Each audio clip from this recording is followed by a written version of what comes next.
Ocelli. The second hour of the Ocelli Effect begins now. And, of course, if you're at Ocelli.com, great to have you along. But most of you are catching this further on down the stream and definitely getting the podcast. So I do appreciate every last one of you, no matter how you came to the broadcast. So that was a great discussion with Dr. Rock. And I got to say, it goes into an odd place. But my guest this hour, well, maybe we'll go into some other odd places. But I'm extremely happy to have James Corbett, CorbettReport.com. Of course, if you never heard of that, I don't know how you got to my show. I have no idea why you're on the internet. If you're looking for information at all, I'm not sure exactly who tied your shoes. Hopefully it was a good job. But if you don't know who James Corbett is, what can I tell you except you better figure it out quick. CorbettReport.com. His recent work, by the way, would be an excellent starting point for a couple of things that we might or might not discuss, because as per usual, nothing is scripted. And I do want to get into two of the big titles. Let's just read the titles directly, if I can pull them up fast. Trying to do this because I wasn't thinking about it to begin with. But let's see. How do I wake up my friends and family? That's a great title. That one I know off the top of my head. But also, I can't find the title now in my bookmarks. But a little exploration about Margaret Sanger. And, hey, you know what? We might want to talk about how education and conditioning and normalization works in our society given the current situation. And for all of that, and who knows what else, James Corbett, how you doing, man? I'm doing great, but I just realized my mic isn't plugged in properly, so why don't I give you some better sound? Just hold on a second. Nice. See, live show. You never know where it's going to go.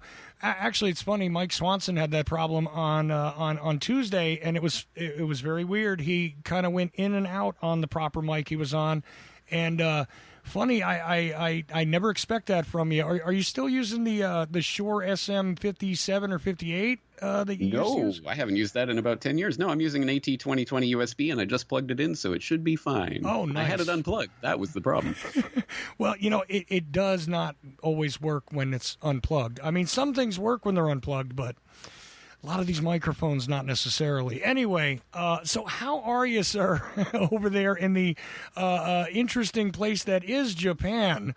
And quite frankly, I envy you not being here in the Western alleged civilization at this point, because it's getting weird here. How are you doing? Well, I'm doing a lot better than a lot of people around the planet because, as I believe we talked about last time, Japan has not responded quite in the crazy way that's happening elsewhere around the world, like in Melbourne right now, where they've just gone into their stage 4 lockdown. How dare you try to step outside your house without government permission? We haven't reached that levels of crazy here in Japan at any rate. So I'm doing better than a lot of people, but obviously this is not a pleasant situation for anyone. Well, that's the thing. It is a worldwide event, and the strangeness may vary based on your location.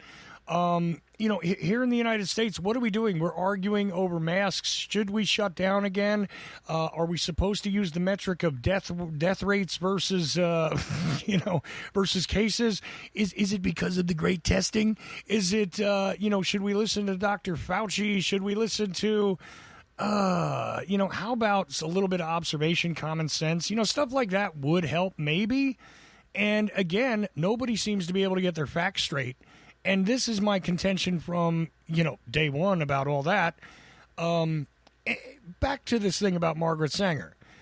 Maybe you could give us a little hint about that in case people haven't seen that post from you. And we could talk about how things get normalized, pushed into the society now. Seems as though it was more of an Asian characteristic to have masks on in public for the past few years until recently. And this is a huge issue here in the United States. You can be demonized for not wearing it. You can be told that you're a slave because you put one on. And I think people are missing the point of what is actually the point, James. But your thoughts, and also tell us about that Margaret Sanger piece you did. Well, yes, you are right that in Japan, obviously, mask wearing is much more normalized and very common, routine. I've been here 16 years, so it's very much a part of my daily experience and daily reality over here. There's hardly a day that I've lived here that I haven't seen someone in a mask somewhere. So that isn't really a huge issue here politically or otherwise, but I understand it is in the U.S. and Canada and England and a lot of other places, and that's why I see the entire mask debate not as a particularly important debate in and of itself. I don't think anyone's going to. There are very few instances of people who are going to die from wearing a mask. I can say this because I live in Japan where people wear masks all the time. However, it is a compliance test. And what is worrying to me about that is that it is the thin edge of the wedge of the medical martial law that we see coming into view in the new biosecurity paradigm. And it is leading up to, if not outright mandatory vaccines, although that is, I think, the long-term agenda. At any rate, it is softening the public up for the introduction of well, you have to have a vaccine in order to travel and whatever else. And don't worry, we're giving the vaccine manufacturers like AstraZeneca complete legal liability for any damages that result from these vaccines. But don't worry, we're testing them kind of in a rushed way at Operation Warp Speed. So you can definitely put this in your arm. Anyway, that's the Japan side of it. To change gears completely, for people who might not have seen, Planned Parenthood of Greater New York is removing the name of Margaret Sanger from one of its buildings, and also petitioning to get her name removed from the particular street in Manhattan where they have their offices. And that's surprising. People might not understand what's going on there if they don't follow outlets like the Corbett Report, because if you do, then you will have seen several years ago I had a piece on Planned Parenthood Exposed talking about Margaret Sanger and her racist eugenicist beliefs that are amply documented in many, many, many things she wrote over the years in many different places, in many different contexts. But as I was noting in that episode that I did several years ago, there were a lot of people who were saying that that were basically defending her outright rampant racist eugenical urges and the things that she was outright writing about, like Time magazine and many others have written these types of defenses. Oh, yes, she said these horrible things, but she was really just trying to appeal to the racist eugenicists of her time and blah, blah, blah, basically defending her. Well, in the current political climate, that is no longer acceptable. So Planned Parenthood of Greater New York is taking the token step of removing her name from the building at the very least, which is at least a step in the right direction. But it is really revealing, especially because when you look at these fact-checker sites that in the past have attempted to refute the very types of things that I was pointing out several years ago. Well, when you go and read her letter here, or you go and read this passage over there, you see she was outright advocating racist eugenicist ideas. Well, fact-checking sites like Snopes will rate that false. That's not true. Look at this. She's pure as the driven snow. And I found it particularly ironic that Snopes actually published, word for word, just republished the AP News story talking about Planned Parenthood distancing themselves from Margaret Sanger. Are they going to go back and retroactively take back any of the times that they have defended her racist eugenicist beliefs in the past? You better believe they won't. They won't even put a correction or an update or anything. They're just going to leave them up there so that simultaneously crazy conspiracy theorists like myself, who pointed to Margaret Sanger's own words in the past and pointed out how they were despicable views, were wrong at that time. And we're still wrong even today, even as it's proven that that is, in fact, the case. Don't question it. Don't think about it. Double think, whatever. Just go along with whatever the script is at any given moment. So I thought that was revealing for a number of different reasons, and especially for people who don't know what Margaret Sanger actually said, wrote, believed, advocated openly over and over in her works. But you can go and read the words for yourself. Do not take my word for it. So I hope people will check out that work that I've done. See, and this is almost like a secondary pastime here in this country, the way I see it, scrubbing the eugenicist agenda away from many figures, many actions, many things, not just Planned Parenthood, but there is a eugenicist connection to a lot of stuff. I mean, I've even argued on this show and gotten a lot of crap for it, that, quite frankly, the legendary level of eugenicist ideas that, everybody wants to immediately jump to and say, well, that was part of, Adolf Hitler's Germany. They originated here. They didn't originate in Germany the way I see it. I mean, yes, I'm aware of the priest class that was over there that pushed some of that agenda, but I'm telling you now, if you take a look at the dates of publication on a lot of the ideas that were swirling throughout the eugenicist movement in this country, guess what? They predate Adolf Hitler being anything. They predate the Third Reich. In fact, there's actual historical precedent for this, and I did go over that in my Big Oil documentary, especially Why Big Oil Conquered the World, where literally the sterilization laws that were put into place in Nazi Germany were based on the model sterilization laws that were drawn up by Harry Laughlin and the American eugenicists, and propounded by the Birth Control Review, which was the periodical that was helmed by Margaret Sanger and was published by the Birth Control League, which became Planned Parenthood. These are not coincidental relations. No, they're direct relations. In fact, I in my most recent video on Sanger, I link to a 1933 edition of the Birth Control Review, which eventually obtained some quasi-independence from the Birth Control League. But at any rate, in 1933, they had an entire special on eugenics sterilization, and they were publishing Harry Laughlin and people like Dr. Ernst Rudin, who people might know was literally the person advocating and bringing about the eugenics sterilization laws in Nazi Germany. These are direct relations. So yes, you're exactly right.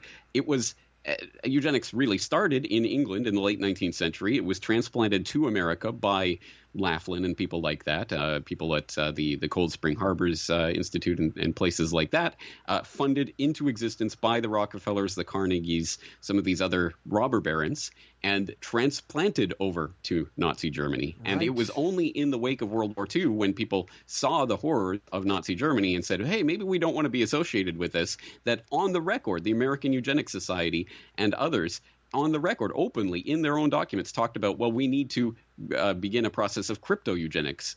Of course, we want to promote this great idea. It's just we can't use the name eugenics anymore. And that's literally when they started to change the name of the American Eugenics Society and the Eugenics Quarterly and all of these publications and institutions literally just changed their name. Now it was social biology or biodemography or these other types of coded words that people don't know. And of course, the prime example of that was the Population Council set up by John D. Rockefeller III.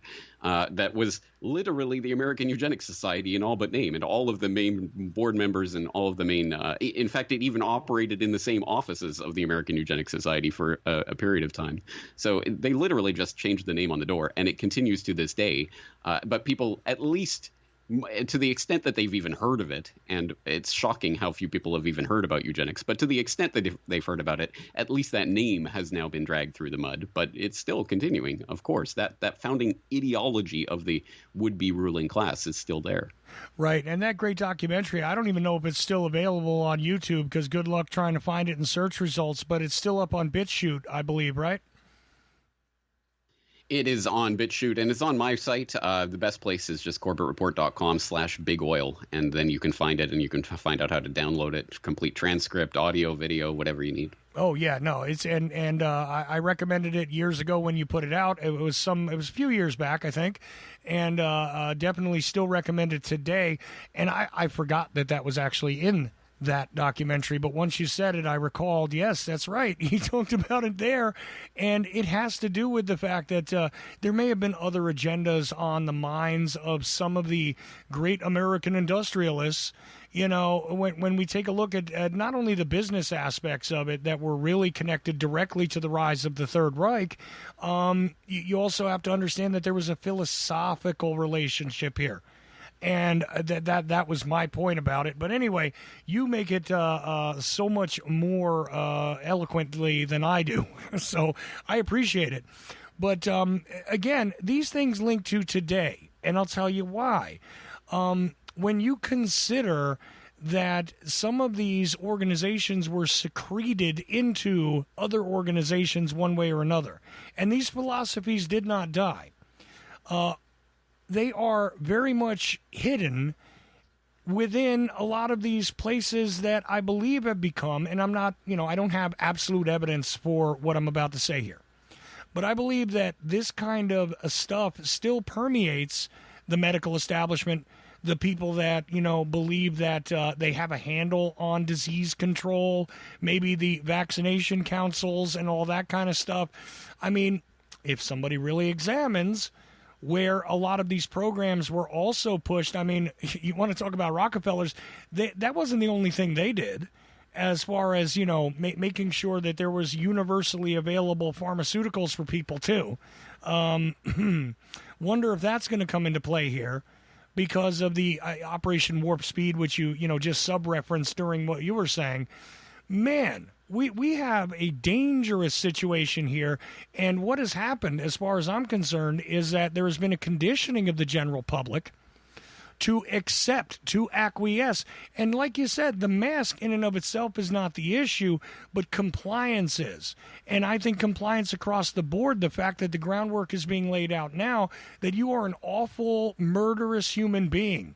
If you are resistant or even questioning wearing the mask, you will obviously be an awful, murderous human being if you don't accept the vaccination because you're putting everybody else in danger. I mean, this is all, the table's being set. And they just have yet to finish cooking up the vaccine. And they're going to serve it.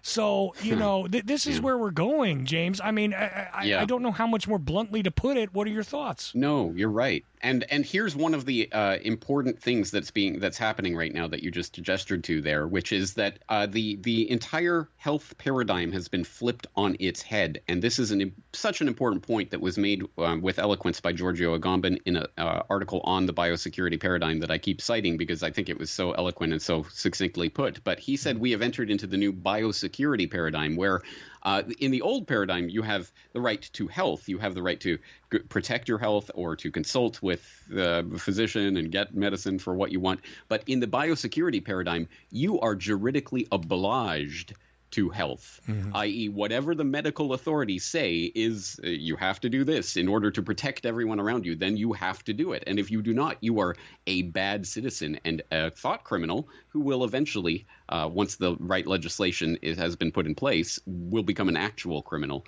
for your actions. And that's the real danger of this paradigm that we're moving into. And I want to actually bring this conversation to the documentable part of that continuity of agenda that we just talked about with eugenics moving into this COVID-19 84 situation. We have, I would highly suggest people take a look at an article that I wrote recently on From Bioethics to Eugenics, which talks about the field of bioethics, which is, to the extent that anyone even knows about it, they might have heard there's this sort of branch of sort of medical philosophy, as it were, right, that's really taken off in the past few decades, where essentially philosophers debate about things about like memory enhancing drugs and the ethics of using them, or erasing memories altogether, or some of these kind of crazy sci-fi scenarios of future medical technologies that maybe aren't so much out there in the future anymore. But they also talk about things like the case for killing Granny, which you might have read about in Time magazine just a decade ago or so, where they were literally talking about why it might be better to let Granny die than to spend money on her medical care when she's old and frail, and we could spend that money on the education system or what have you. That kind of debate is something that the bioethics have been talking about. Or afterbirth abortions. Well, if we can abort an unborn baby in the womb, then why not within the first few weeks of life? I mean, they're essentially the same thing, so why not? And that's literally the slippery slope argument that that pro-life people have had for a long time. I mean, it would be like killing a newborn baby. Well, actually, bioethicists have been writing papers on this for at least a decade now, talking about afterbirth abortions.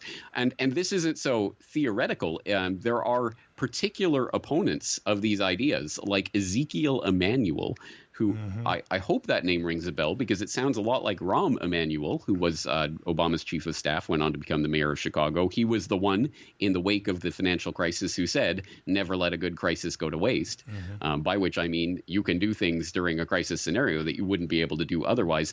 Well, that name sounds familiar because, yes, that is Rahm Emanuel's brother, Ezekiel Emanuel, who is a fellow of something called the Hastings Center, which really deserves a lot more scrutiny. It was literally started by a card-carrying member of the American Eugenics Society, in fact, a director of the American Eugenics Society back in the 1960s, 1970s, funded, surprise, surprise, by the Rockefellers to normalize certain ideas about eugenics and sterilization, euthanization, these types of things, bringing them into the public debate. And now you have Ezekiel Emanuel, a Hastings Center fellow, who is writing articles in the New England Journal of Medicine.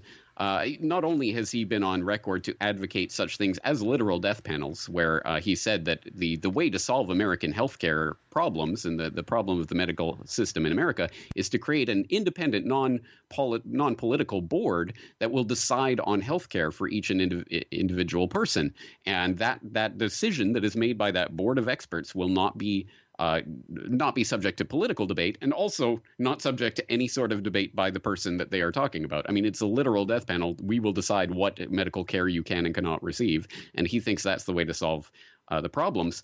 More worryingly, he has written recently, or he was the chief author of an article that was published in the New England Journal of Medicine, Fair Allocation of Scarce Medical Resources in the Time of COVID-19, literally talking about how best to ration these exceptionally important, medicines and life-saving interventions like the ventilators. Remember when we need 40,000 ventilators. That's going to be the thing that saves us. Oh, right. Wait, the ventilators are killing the patients. Oops. Sorry, we got that a little wrong. But anyway, during this crisis about, how will we save all these people dying of this COVID-19, Ezekiel Emanuel and his co-authors started writing about how we need to ration healthcare. And how are you going to do that? Well, you need to make a calculation, a utilitarian calculation. Such and such person has so many years of productive life left ahead of them, and this granny doesn't have that many years, so obviously you want to give the attention to the younger person. This type of rationing of healthcare, which is being normalized in the pages of the New England Journal of Medicine, which is important because I actually recently talked to a reporter, Rosemary Frey, about an article she wrote about how people in the Ontario healthcare system were essentially being consigned to death in the elderly care home situation there, where she mentioned that the Canadian Medical Association, and she provided the link, which I had to read for myself because it's absolutely crazy.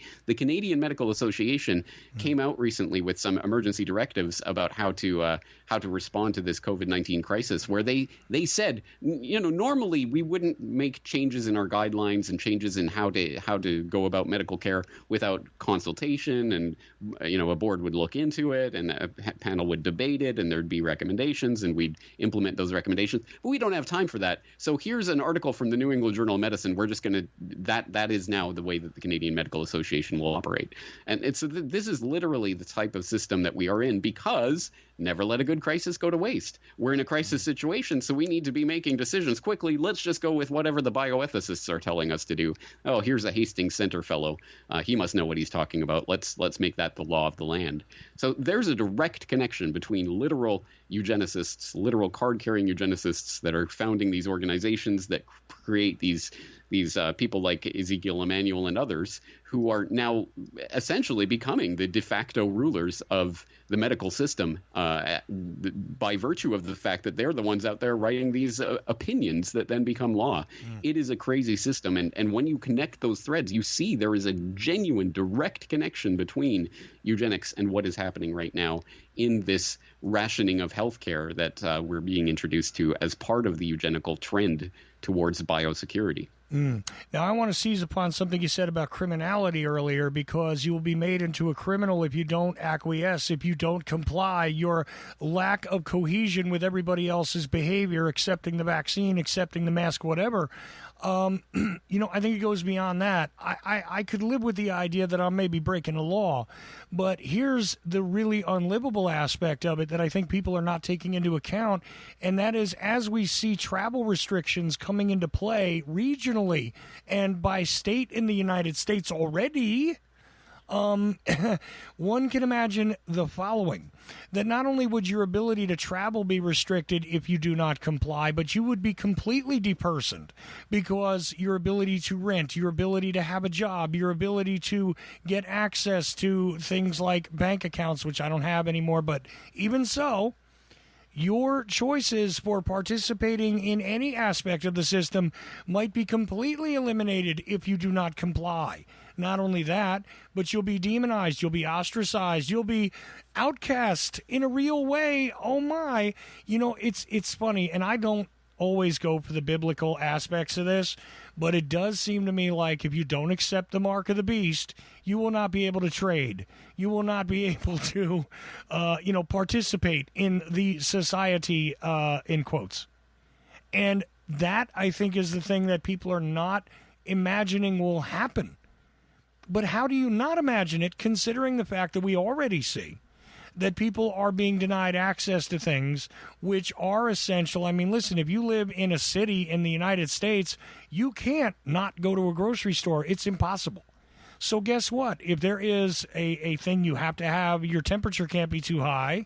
And, pretty soon, since we'll already have a biometric signature for everybody, we'll know whether you're one of the ones that's been cleared by having the vaccine or not. Whether they make you carry a medical card or they figure out a way to digitally fingerprint you, figuratively speaking, because the fingerprint is actually not quite as accurate as biometric, identification. Thing is, we're coming to a point where this is being rolled out too, and I don't think anybody's really talking about that. I mean, with the exception of a very few of us, James, but we're the crazy conspiracy theorists who, even though we told you that the eugenicist movement, I didn't say it started in the United States, but it came from the United States and went to the Third Reich. Now an acceptable kind of, oh yeah, sure, that's true, but we're going to pay no attention about what we said before. I mean, it makes me feel very much like the time that I used to say that if John F. Kennedy wasn't killed in 1963, the Vietnam War would not have been prosecuted as it was. In fact, it probably wouldn't have happened after 1964, but that was madness up until a couple of years ago. Oh, and hey, the Gulf of Tonkin incident, which was literally like a false flag kind of circumstance, and is even admittedly that way. Hey, you know what? That was just the realm of conspiracy theorists, too.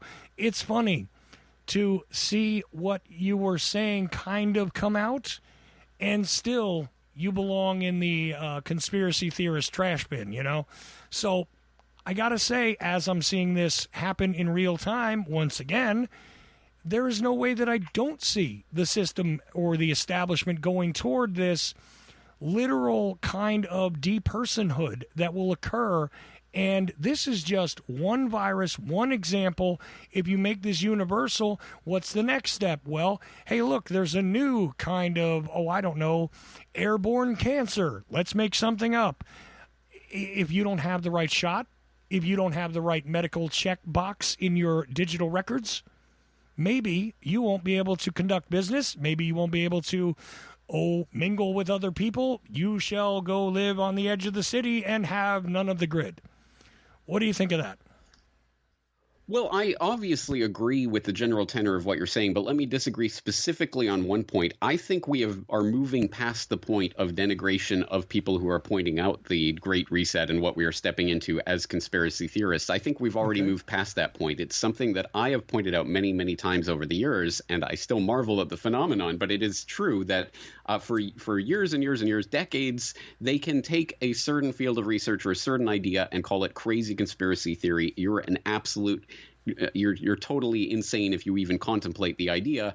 It's not happening. It's not happening. It's not happening. And then there is an official admission that thing is happening or that is true. And on a dime, everyone who is a defender of the establishment status quo will say, well, of course it's happening. It's a good thing. It should be happening. I'm glad it's happening. And I think that is actually the point that we're arriving at with regards to this Great Reset, new normal, or whatever they're calling it this week. Because, for example, I'll point to Melbourne and what's happening right there, where obviously just unimaginable, incredible police state powers are being flexed right now in the name of this deadly killer wave that has killed hundreds of people throughout Australia over the last several months. Hundreds, I tell you. Oh, my God, you better lock yourself away. Well, unfortunately, not only are people seeing this and obviously experiencing it, but unfortunately, a lot of people are all on board with it. They are actively embracing with it and actually becoming the thought police essentially, and snitching on their neighbors. And they deserve to get their door beaten down and thrown into a jail cell because they dared to have people over for a birthday party. It's a story I saw recently that just absolutely blew me away.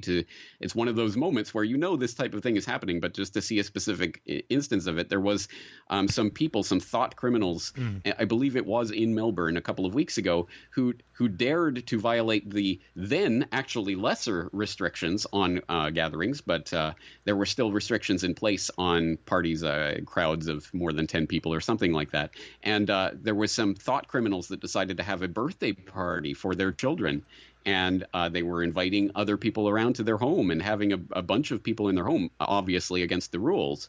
They made the mistake, well, a double mistake, really, of going to KFC for their party food and attempted to be inconspicuous as a couple of different people went in and ordered whatever it was, 2, 3, 4 buckets or whatever it was, a lot of chicken. Right. And there were some medical workers. I don't know if they were ambulance paramedics or whatever, but there were some sort of medical workers who were there at the KFC that saw this suspicious purchase and reported it to the police. The police came, followed those people to their home, raided the home, found people that were literally hiding under beds, hiding in the garden shed, whatever, trying to, hide from the police. They got caught. They got charged $24,000 for the effrontery of holding a birthday party for their children in their own home. Wow. And the overwhelming response on social media was, good, I'm glad you got them, those vile people trying to spread this deadly disease.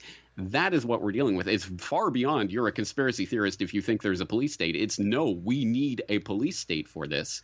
And that's I think the next stage of what we're going to have to confront with this is to take head on the fact that unfortunately it is like the Matrix. All of these Agent Smiths are activating, and these people that you thought were just regular people going around their business, no, they are the ones that are going to enforce. They're going to be the enforcers for this police state that's coming into view, and that's the really scary part of this. Which is why I think what is happening right now doesn't actually change my calculus about the real solutions going forward from here one bit. If anything, it magnifies those solutions 1,000 times, because you're exactly right. With these restrictions that are coming in place, the restrictions against travel and ultimately restrictions against transactions and gathering in crowds and all sorts of things that are going to happen unless you're vaccinated, you're up to date, you have your COVID pass, whatever else, those restrictions are coming in place. So the solution, the only solution that will actually get us through this, is the creation of gray and black markets, the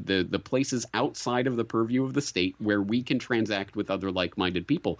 There will be outlaws that will live on the edges of society to the extent that they will be allowed to even do that. And if we really should have been carving out the space for that 10 years ago, 5 years ago, a year ago, yesterday. But hey, if you didn't start yesterday, you might as well start today, because it is going to get that much harder from here on out. We need those spaces for thought criminals to be able to transact and eke out some sort of living apart from the system that, as you say, it is.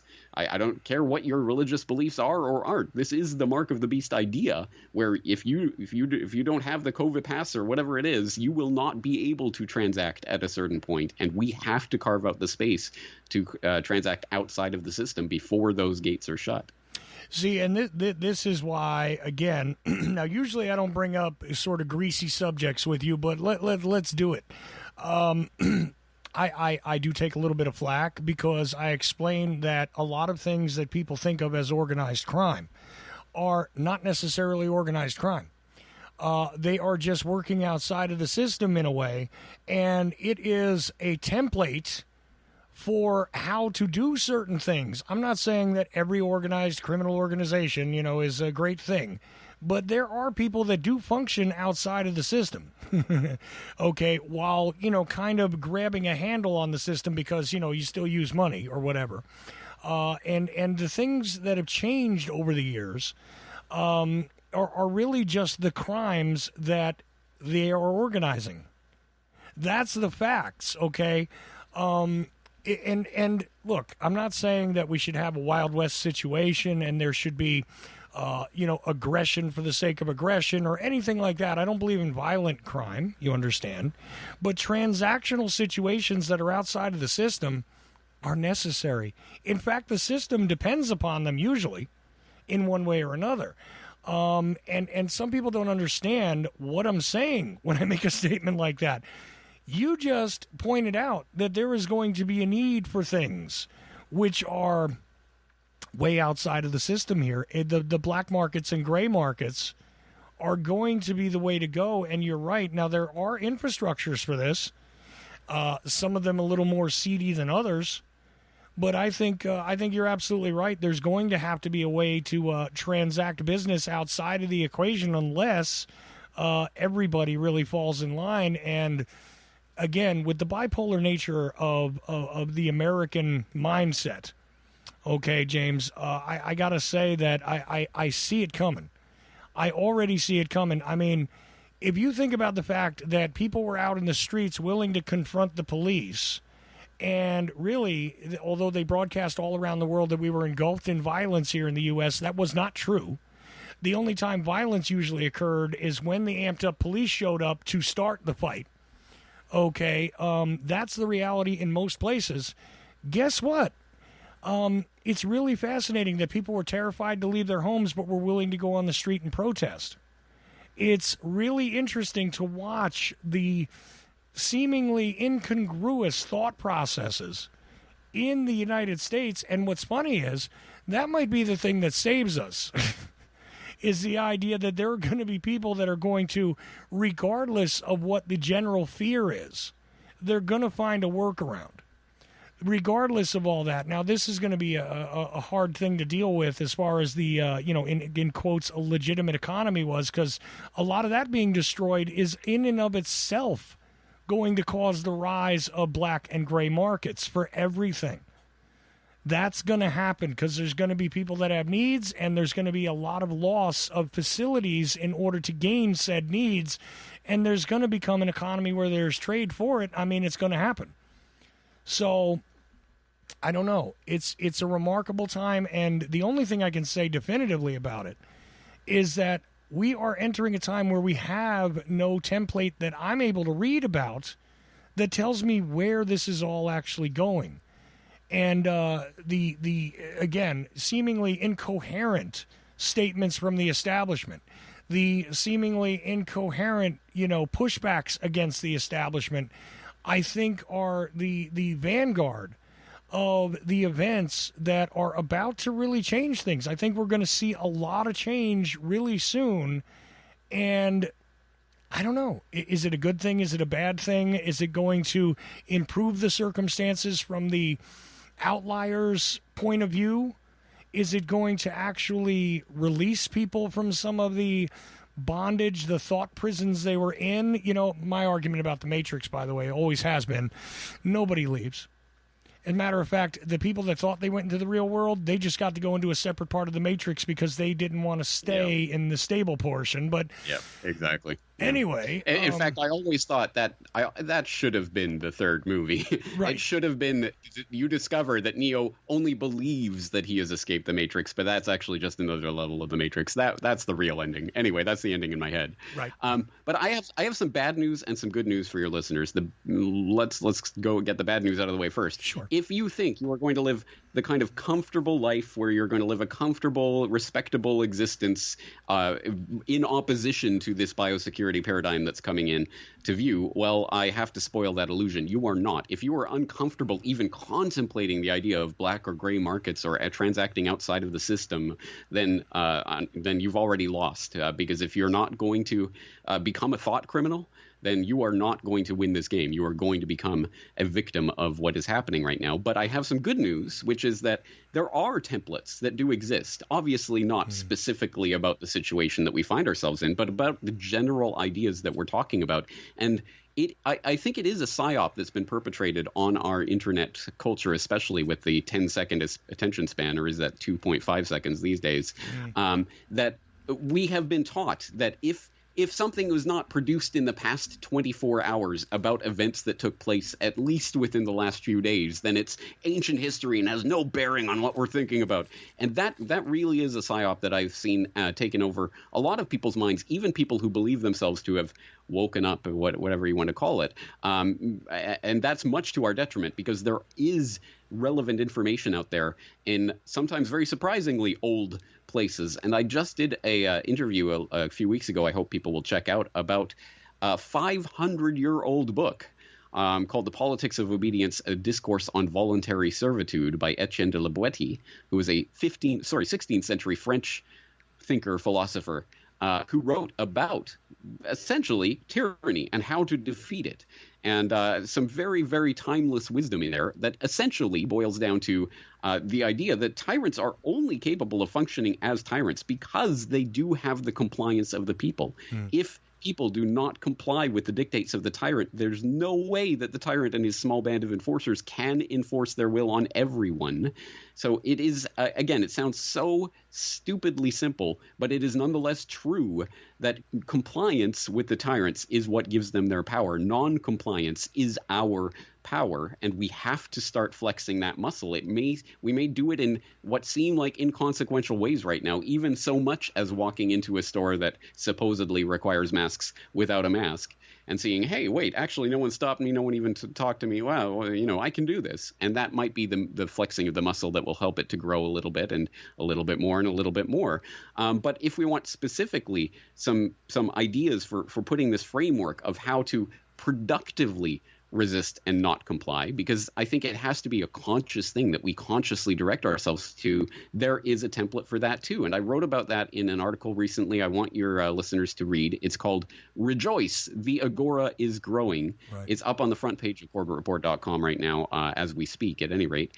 And in that I talk about the now it's almost half a century old wisdom of Samuel E. Konkin III, who was a Canadian expat emigre to the United States, who was writing about anarchism in the 1970s, 80s.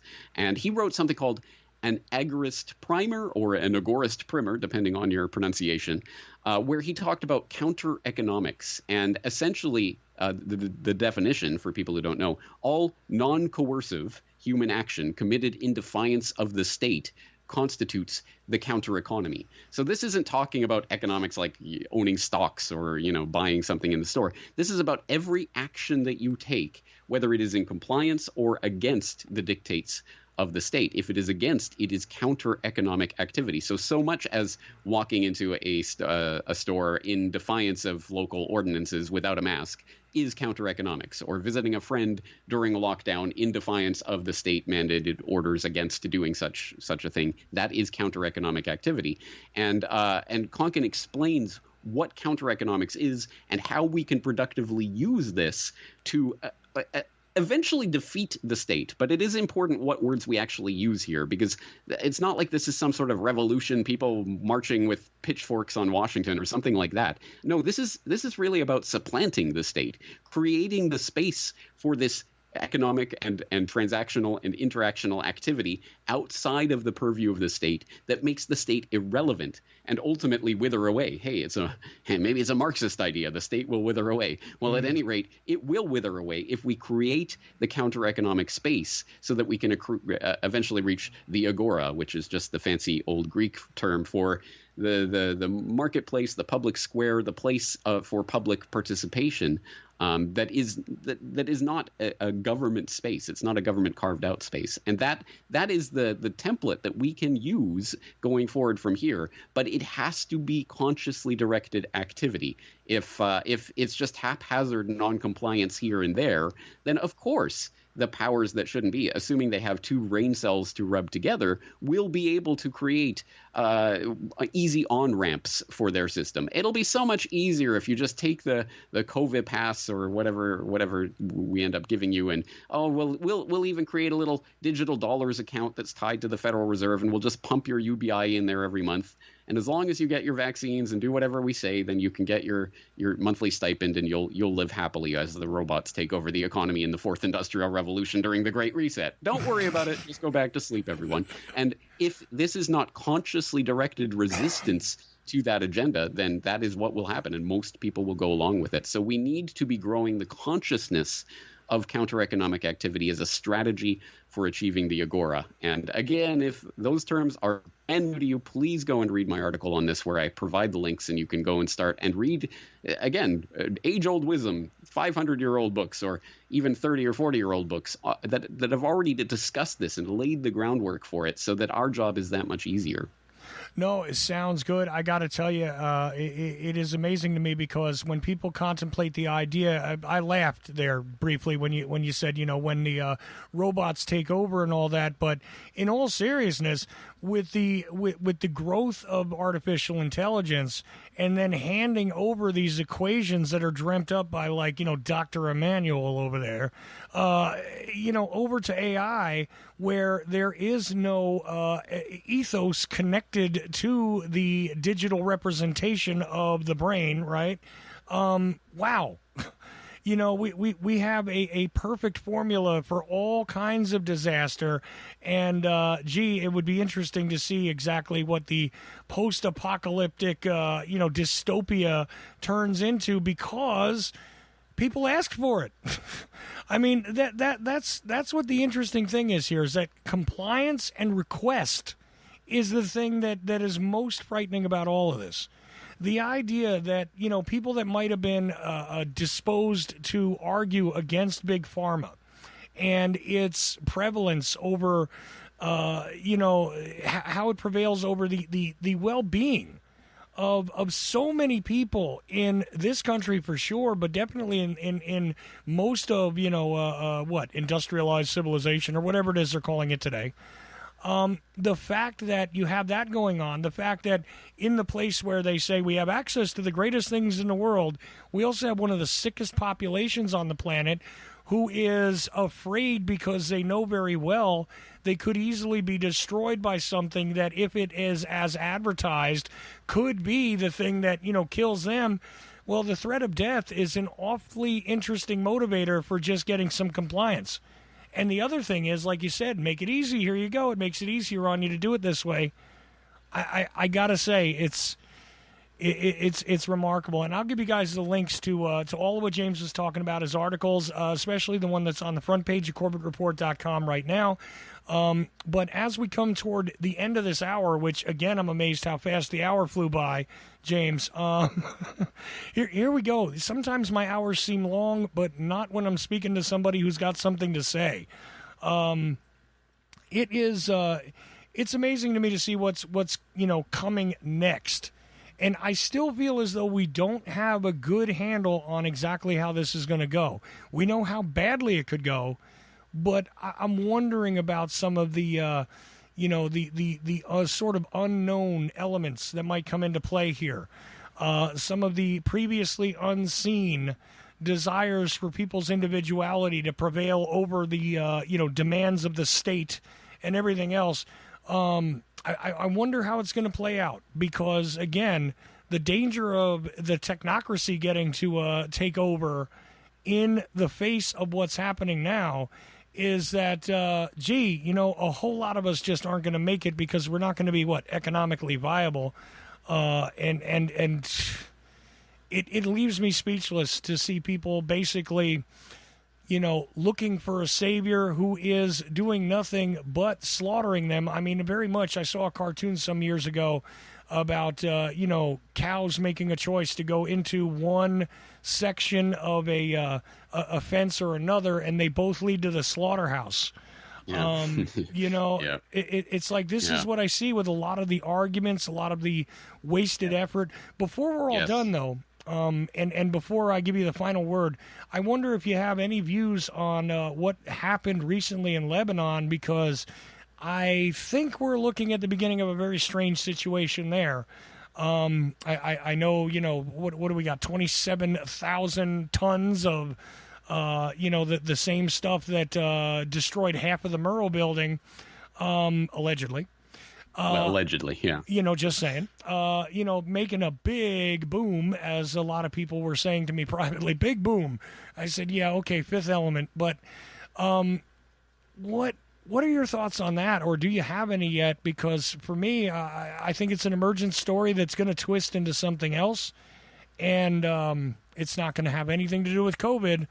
I feel like, hey, it might be time to wag the dog, because we do have a selection process coming up that may be challenged by COVID also, but hey, pay no attention to that. Or do, if you want to watch the MSM, because that's all they want to talk about as I monitor them. But what are your thoughts?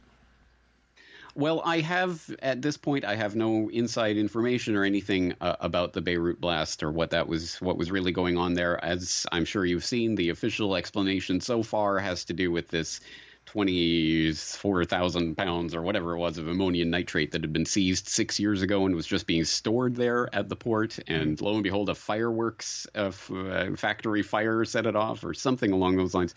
I agree. I think there's probably more to that story, and we will discover it in time. And I think we haven't seen the end of that story, but I don't have anything to add to it at this moment. But I do want to pick up on what you were saying earlier about the consciousness of the people being directed towards embracing what is happening now and how that plays out in the future. I think that is the emphasis that we need to put on this, because, of course, we don't know what is coming.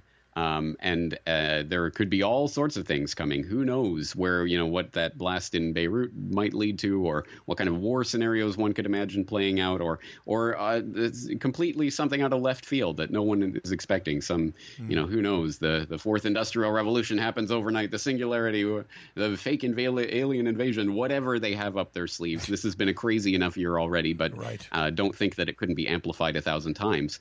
But it is right to put the emphasis on the consciousness of the people, because at least in this moment, it still matters what people think and how they direct their time, attention, and energy. That still matters. That is why the propaganda has been scaled up to 11 out of a scale of 10. That's why it is so important that they are trying to control and influence our thoughts, our actions, behaviors. It's because they do matter, at least now, at least until the robot army takes over and we're slaves to the machines, or whatever is coming in the not so distant future.